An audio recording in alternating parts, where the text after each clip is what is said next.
Hi, I'm Shoestring Jay and welcome back to my channel where I talk about my frugal life and all things thrifty. But the other thing I like to talk about a lot is having a lower waste lifestyle. I'm not zero waste by any stretch of the imagination. I think it's really, really difficult to be zero waste. You have to be totally passionate and put that ahead of anything else in your life. It's very, very difficult. However, lots of us could have a much lower waste lifestyle, and I'm aiming for that, particularly as next week is Zero Waste Week. I always try to support it. It runs from the 6th to the 10th of September or thereabouts every year. And I do like to support it because I think it's a good way of getting the message out there and making people more aware of how they can reduce their waste just with some really simple measures. So today I thought I would go through just a few things that I currently do that have allowed me to reduce my waste. So the first one is a simple thing: refuse receipts when in shops and at the cash point as well, because you don't really need paper receipts these days. You've got everything on email, or you can look on your bank statement. You can see what you've spent, so you don't really need paper receipts. So refuse those. And refuse anything that you can do without, really.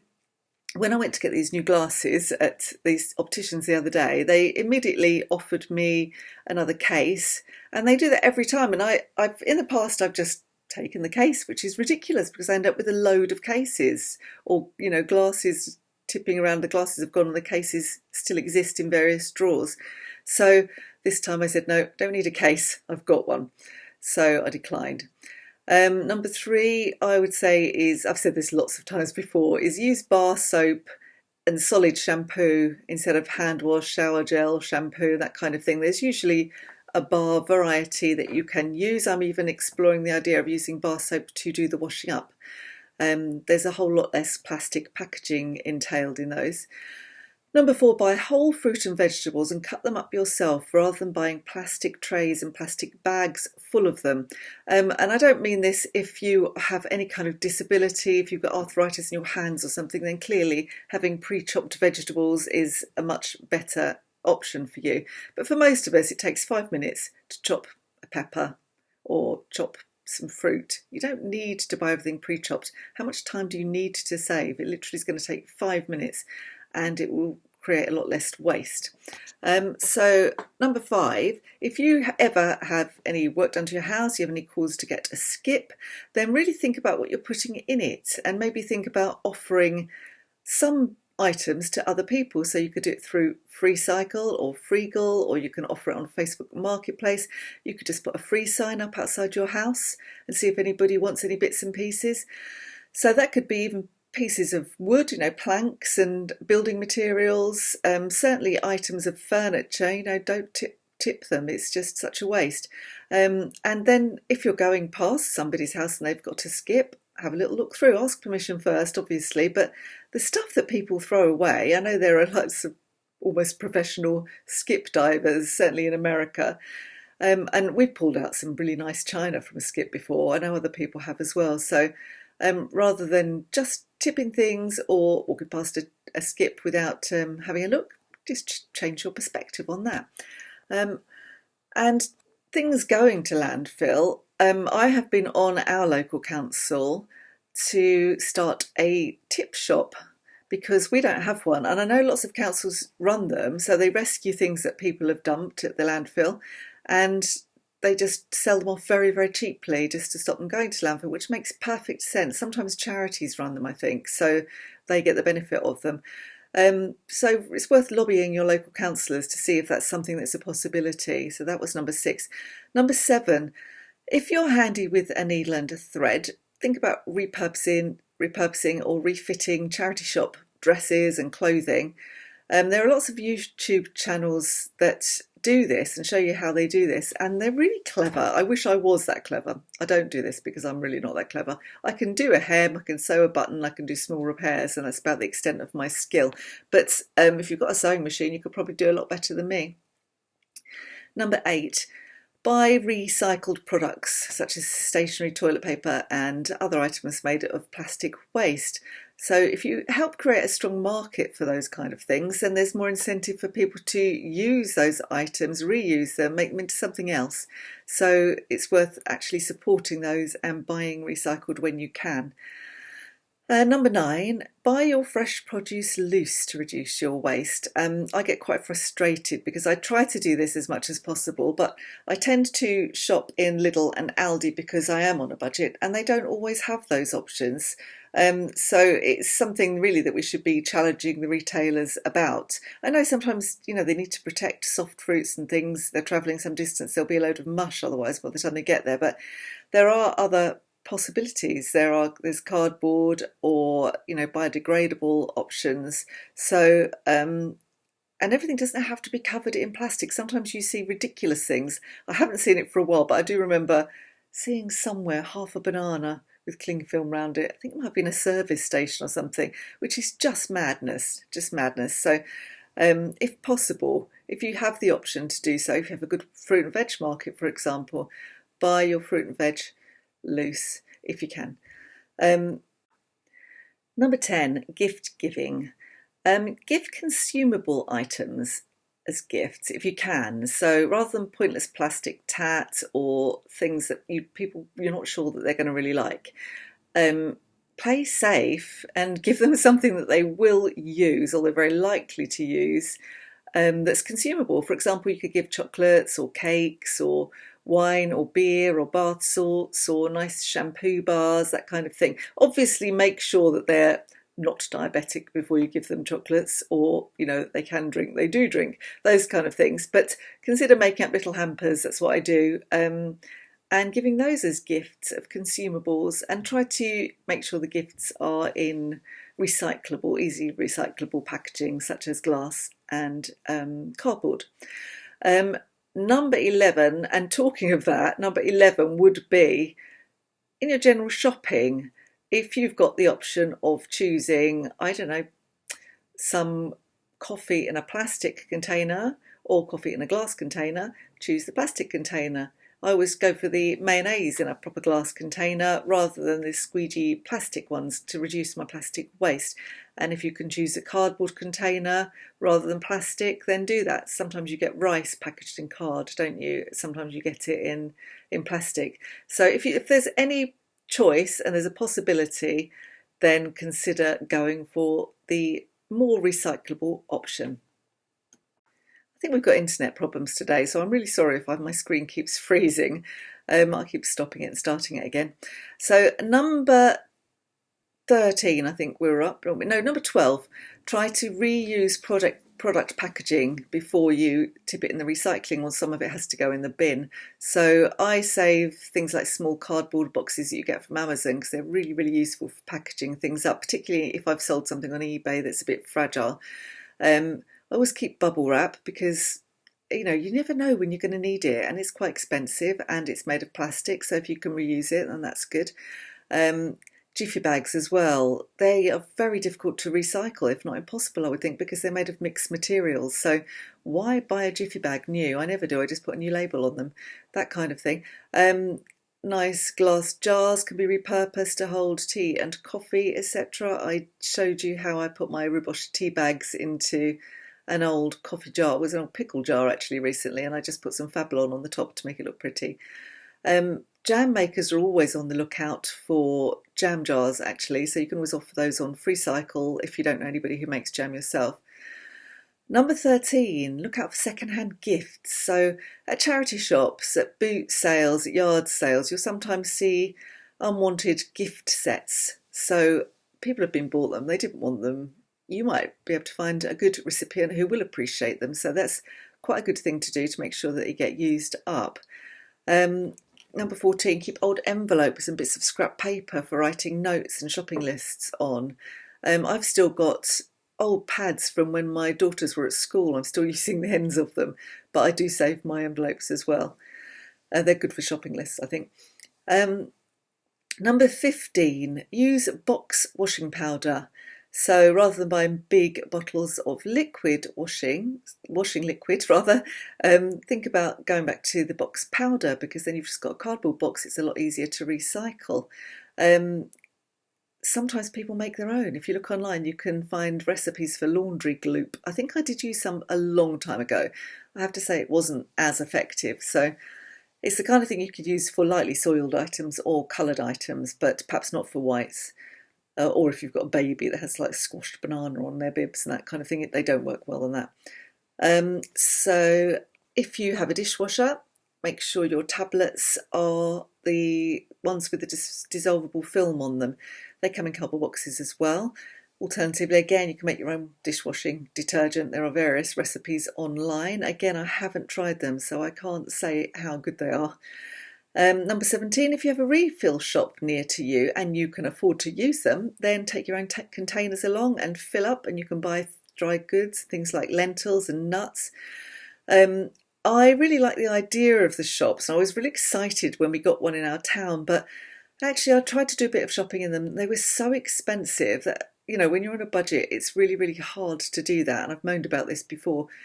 I know that in America there are some areas of normal supermarkets where they have loose goods, and I wish that our supermarkets would look to do that. The refill shops are all very well. They tend to focus on organic items, and lots of us are feeding families or we're on a tight budget, and that's just not an option for everybody. So if you can afford one, though, I would say go for it. Number 18, buy your bread whole and package free. So I shop at Lidl, as I mentioned before. They have a lovely bakery section, and I have taken to buying their sourdough bread, which is delicious. I really recommend it. And I just take a produce bag, and it's a reusable one, and I buy my bread in that and then bring it home, and I use an old plastic bag to store it. I cut it into two, store half of it in the freezer and use half of it because we don't use that much bread. It's really nice, the sourdough. Number 19, buy loose tea and use either a teapot and a strainer or a little diffuser. I tend to use diffusers in my mug, especially in the morning. I don't drink a lot of caffeine, but first thing in the morning I like a proper cup of tea, so I use loose leaf tea, and I have to tell you, I think it tastes better than tea bags. Having said that, PG Tips seem to be way ahead of the game with this. They sell biodegradable tea bags now. You can find them all over the place. They're not really expensive. They're not very much more expensive than the normal ones.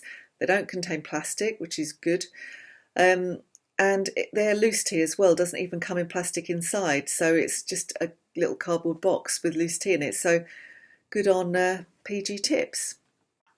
Number 20 on my list is to consider buying your toilet paper from a company such as Who Gives a Crap. I get mine and have done for some while, and I have to say I don't think they're a lot more expensive than decent quality toilet paper in the supermarket. It's recycled paper. You can buy sustainable bamboo as well. The company builds toilets for people in need in towns where they don't have any toilets, and they are B Corp certified for the highest standards of social and environmental impact. Yes, I'm reading that. I'll put my referral link below if you fancy giving them a try. And number 21, as you may know, I am doing a second-hand year, so I'm buying nothing but second-hand items where at all practical for the whole of 2021. So think about buying second-hand if you can. You don't have to do it all of the time. But if you do, you keep things in circulation for longer, you stop them going to landfill, and a new product doesn't need to be manufactured, packaged and transported, and then eventually disposed of course. So think about buying second-hand. And if you do buy second-hand from online sites such as eBay, maybe you could message the seller and ask them to use recycled packaging to send your items to you. I've had people ask that of me, and I'm perfectly happy to ask that of other sellers. And actually, if you think about it, it saves them money. So, and everybody has like used packaging about, particularly anyone who sells often on eBay.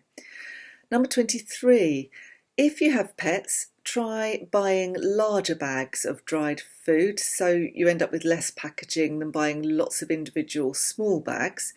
If they prefer wet food, then consider trying to make them eat the tinned stuff because cans are at least recyclable and there is a market for the metal, rather than those plastic foil type pouches. And I say this as somebody who owns two fussy cats and a fussy dog, so I appreciate it's not always possible to do that, but if you possibly can, that's a way to reduce your waste.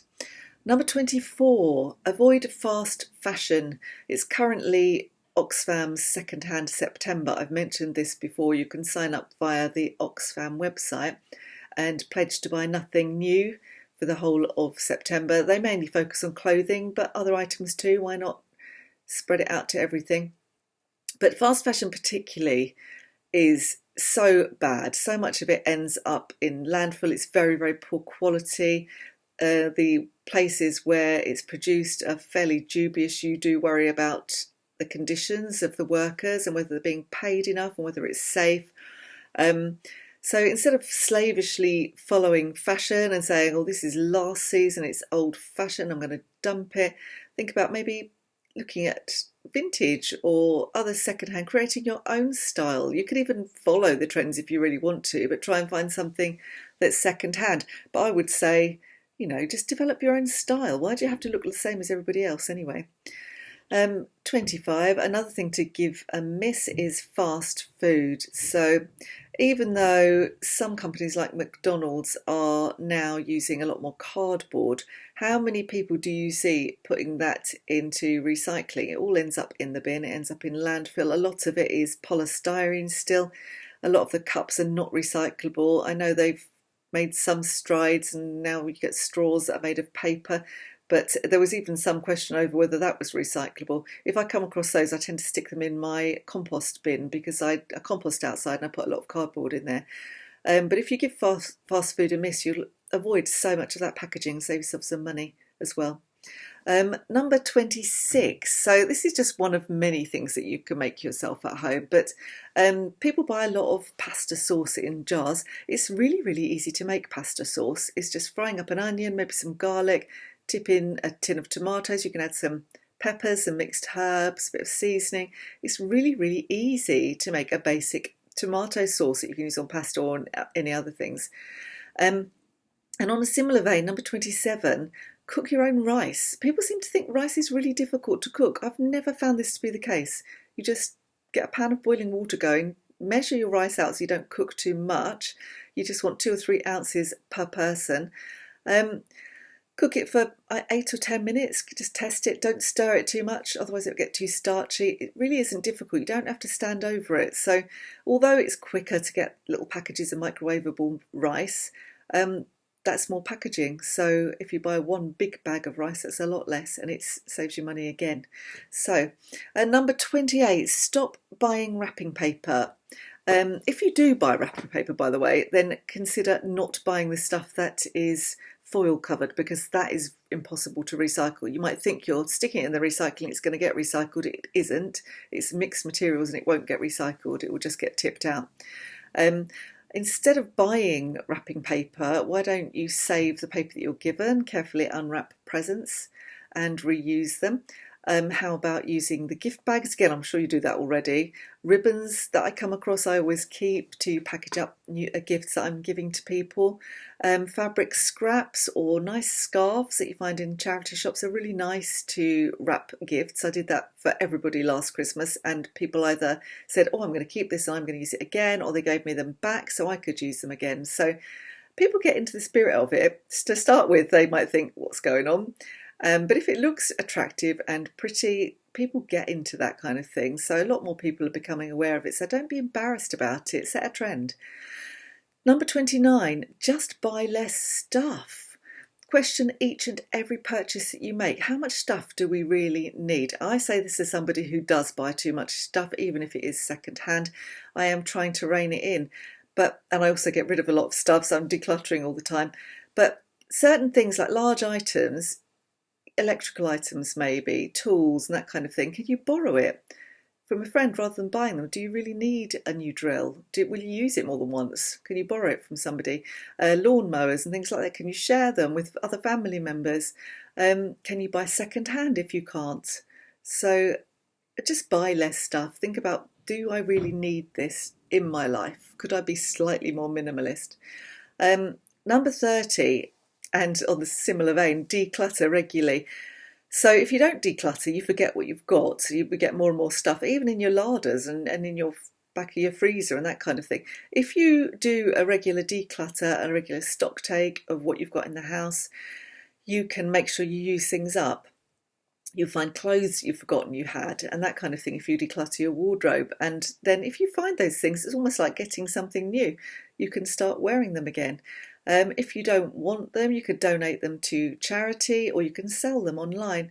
Any non-perishable food items can be donated to the food bank, or you can give them away on the Olio app, which I have mentioned several times before. So just keep the clutter down and you'll know what you've got in your house. Number 31, learn to repair stuff instead of throwing it away. As I said, I can do basic repairs on clothes. I will attempt a repair on anything. I'm not necessarily very good at it. Justin is much better than me. He's done repairs on things that I would have thought were completely unrepairable. For example, he used some of that sticky sort of bathroom sealant stuff on the top of a watering can. It had come off and he literally just sealed it back in place. So that was about 5 years ago and we're still using it. He found an old wheelbarrow in the bottom of a ditch as he was walking along when he got the car, brought it back. The only thing that was wrong with it was the bottom was rusted away. The actual frame was perfect. So he just nailed, or screwed I guess, a sheet of metal to the bottom of it. I have to say he's the kind of person who just happens to have a sheet of metal in his shed. He keeps lots of stuff just in case. But it's worth learning to repair stuff, and then you can save things from landfill or from ditches in this case. Number 32, when you're buying things, think about buying larger containers to reduce the packaging. So that could be, I don't know, bigger packs of pasta, could be bigger packs of fruit. Obviously you need to be able to use it if it's perishable. Larger bottles of shampoo, larger things of washing powder, whatever you do. So it just is slightly less packaging if you buy larger containers. You also tend to get them cheaper that way, but do make sure you can use them. You could maybe divvy them up between friends and family. Number 33, you could think about making your own fabric softener. I have just finished the last fabric softener that I'm going to buy, and I'm going to try using citric acid instead. I have used vinegar before and it does do the job, but with hard water I have read that citric acid dissolved in water is better. So as I understand it, you can use 2 tablespoons of citric acid in about 500 millilitres of warm water to dissolve it, and then just use about as much as you would normally in your fabric conditioner section of your washing machine. So it's worth a go. It comes in cardboard actually, so it's less plastic yet again. Number 34, make your own cleaning products, or look at making some of your own cleaning products. Vinegar is brilliant for cleaning. Washing soda is very good for cleaning as well. I make my own cleaning spray. It's like a general purpose cleaning spray, which is got a vinegar base and some other things, so I will leave a link for that below. It's really easy. You could just clean pretty much all around the house with it. Number 35, after you've been doing all this wonderful stuff, spread the message. Don't be embarrassed about it. Educate your friends and family about the issues of waste and climate change. It affects them, it affects all of us. Get them to sign up to Zero Waste Week. I'll leave a link below to that as well. If you've got social media channels, why not use them to raise awareness? If you sign up to Zero Waste Week, they give you lots of pictures that you can use on Instagram and that kind of thing. The same with Secondhand September. So just, spread the message, and feel free to share this vlog as well. Number 36, lobby. So as well as raising awareness, make your voice heard. Lobby your supermarkets, retailers, manufacturers, call them out. If you've bought a product or been given a product and it's got tons of packaging around it, tweet it. Tweet them, tweet the company, shame them, name and shame, why not?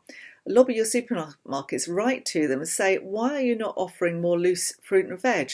Why do you not have a bakery? Those kind of questions. What are you doing with your waste? What do you do with your cardboard? Is it being recycled? Why do you not leave cardboard boxes for people to use like they used to? They used to do that in Aldi, but they don't anymore. that kind of thing. Just, challenge them. Don't let them get away with it. I think if we can only do so much as consumers, and if we don't challenge the retailers, they'll just carry on. If you look at what they've done now, they are changing the way that they produce things. McDonald's have changed their packaging, they've changed plastic straws, those kind of things. Write to your local MP as well and your local councillors. Demand change, demand that they legislate.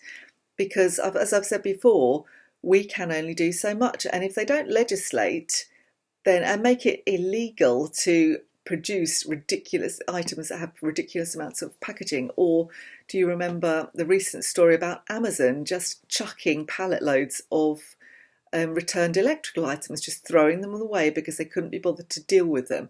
I mean, that kind of thing, I think it's criminal, but it should actually be criminal. So there should be a law against it. They should be taken to task. It's not on for this kind of thing to happen. I even think as individuals we should be taken to task. And I know we don't want to live in that kind of nanny state and people get cross about this kind of thing. But, every day I go on my walk and there's one particular house where they just leave all their rubbish in just bags the whole time. They clearly don't recycle a thing, and they don't leave them in a container. So the foxes just rip them out and it's spread all over the road, all over the pavements and everywhere. And I curse as I go by because, how difficult is it to buy a dustbin, put your stuff in a dustbin? And how difficult is it to recycle? Just recycle. If you're going to buy this stuff and we're going to have this waste, we may as well attempt to recycle it. I know that it's not a perfect system, particularly here, and I know there's a lot of wish cycling going on, but we can but hope, can't we? And I think particularly things like metal, there is a market for metal. Cardboard is easy for them to recycle, those kind of things. So just try and do it, and then challenge your local authority to make sure they're dealing with it correctly and not sending it off to a third world country to deal with. So anyway, that's 36 things that I think that you could maybe think about trying for Zero Waste Week. Sorry if I got on my soapbox, but I think it's time. We all started really thinking about it and shouting about it. If you enjoyed this video, please give me the thumbs up, and don't forget to subscribe, and then you'll find out when I'm doing future videos. Ta-ta for now. Bye.